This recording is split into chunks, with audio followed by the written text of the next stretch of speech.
I love real novels. This is not a real novel. But the point is, they're fun. You can spend 1 week reading a light novel, whereas with a real novel, it might just take you 2 or 3 hours.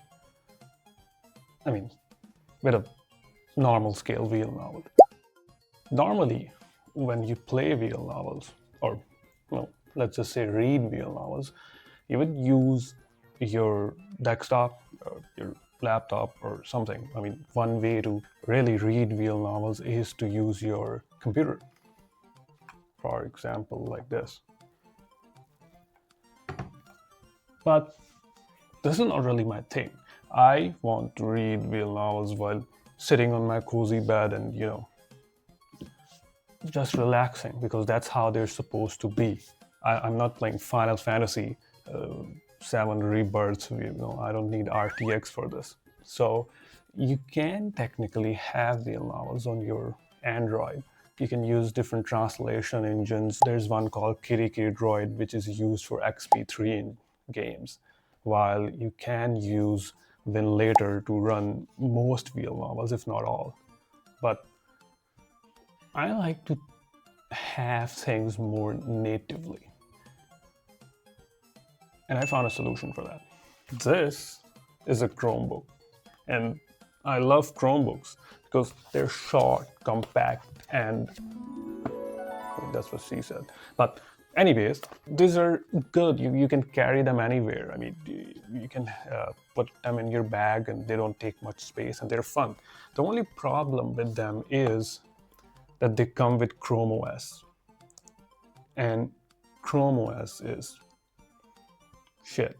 So the problem with ChromeOS is that it has a lot of restrictions. So what happens that there are 3 ways you can actually play real novels on Chromebook. And one way is to use Kitty Droid. Now, I've tried that. The problem with my Chromebook is that it's just 32 gigabytes of space. I mean, I think about Ace Attorney. That's just 4 gigabytes, so that's all gone, right? And 10 gigabytes or 15 is already taken by Chrome OS itself. I mean, I can't be giving away all these space to the games itself. I need some other applications as well. The other solution is to use an SD card. But I tried that and it didn't work because Chromebooks have something called read protection on, and if you have installed the internal Linux that is available from the settings, you can't really play anything. I tried Undertale. Now, Undertale is just a standalone game. It doesn't have DLL files. It doesn't have anything to do with any. It's just one file. So that runs. But I tried playing other games like Ace Attorney. It didn't work because it needs other files. It needs to read the data from other files. So that's one problem. I tried a solution for it, which is to install Linux externally on an SD card, but that didn't work either because, I mean, this is Intel Celeron. It's time to stop! And to run a virtual machine on it, on top of an SD card, which is already slow. So I was able to play Doki Doki Literature Club, but that was super slow. And here we are. So I found a new solution, which is to remove Chrome OS entirely and just install Linux on it. Now, there is an internet user generous enough by the name of MrChromebox who is able to write the entire implementation for us. So we just have to follow his guide and install Linux.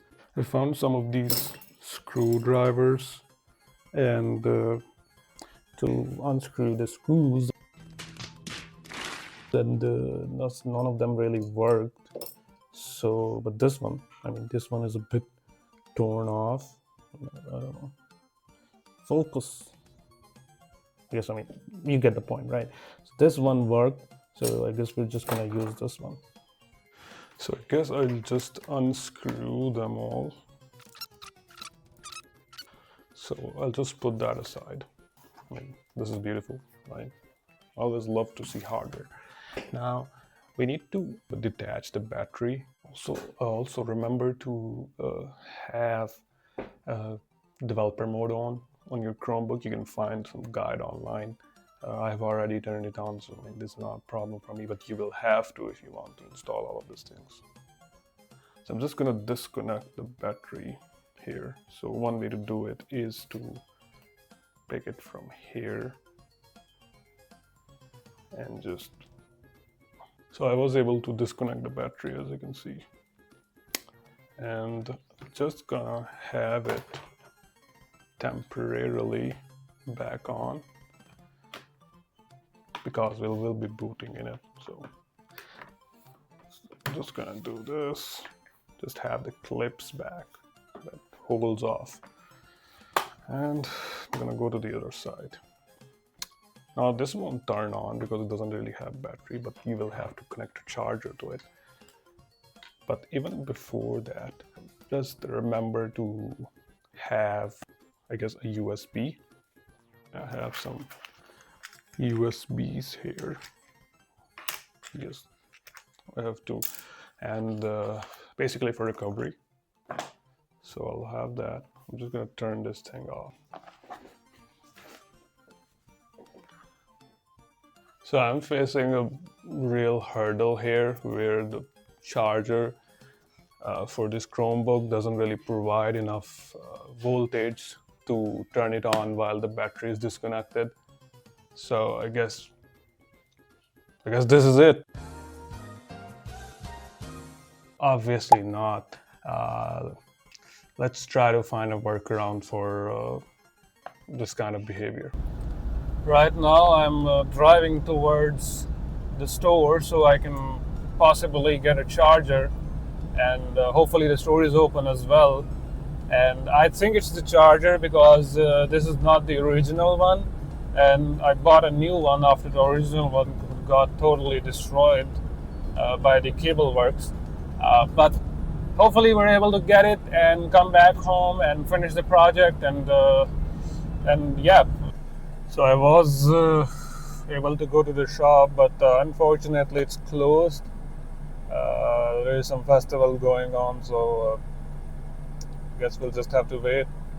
Hey, so good news. I found this shop while going back home. I can't be more happy. So where is it? I guess. So I found the exact model of the charger that my Chromebook is.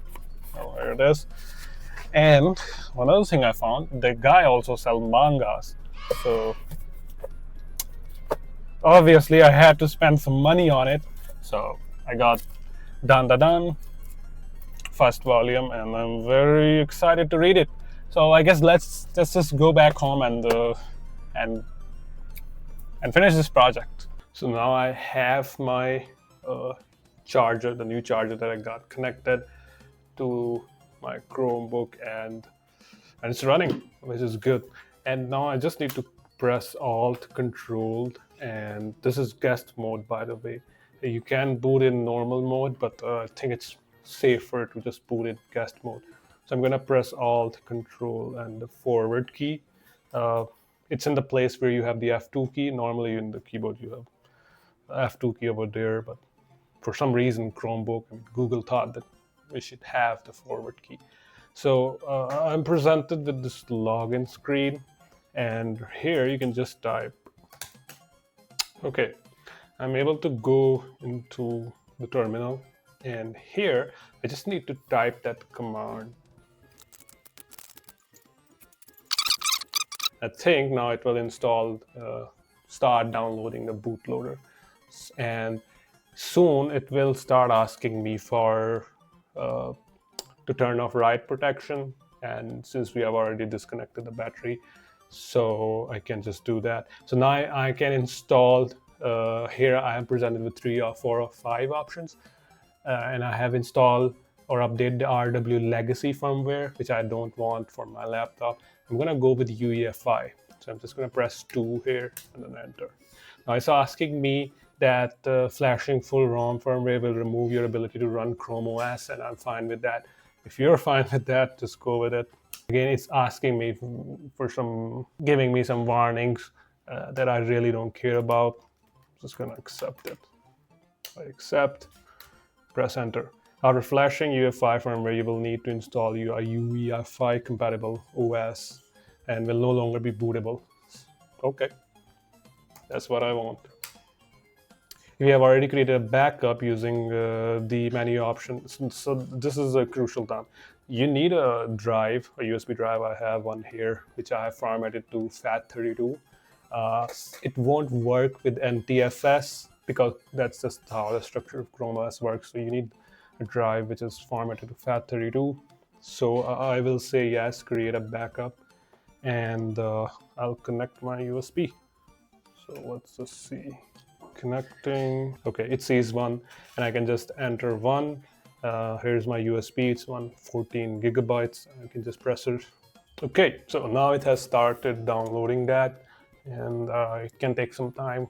Maybe not that much. Depends on your internet speed. And just make sure that while this crucial time, you have some power grid or something so that the power doesn't run out. Because if at this time I disconnect the battery, I mean there's no battery connected, but I disconnect the charger, it's just going to turn off and will brick your device, and that's going to be bad to recover from. So just make sure of that. So here now it says that it's disabling the write protection, and it's only going to work if we disconnect the battery. You can ask Google for that.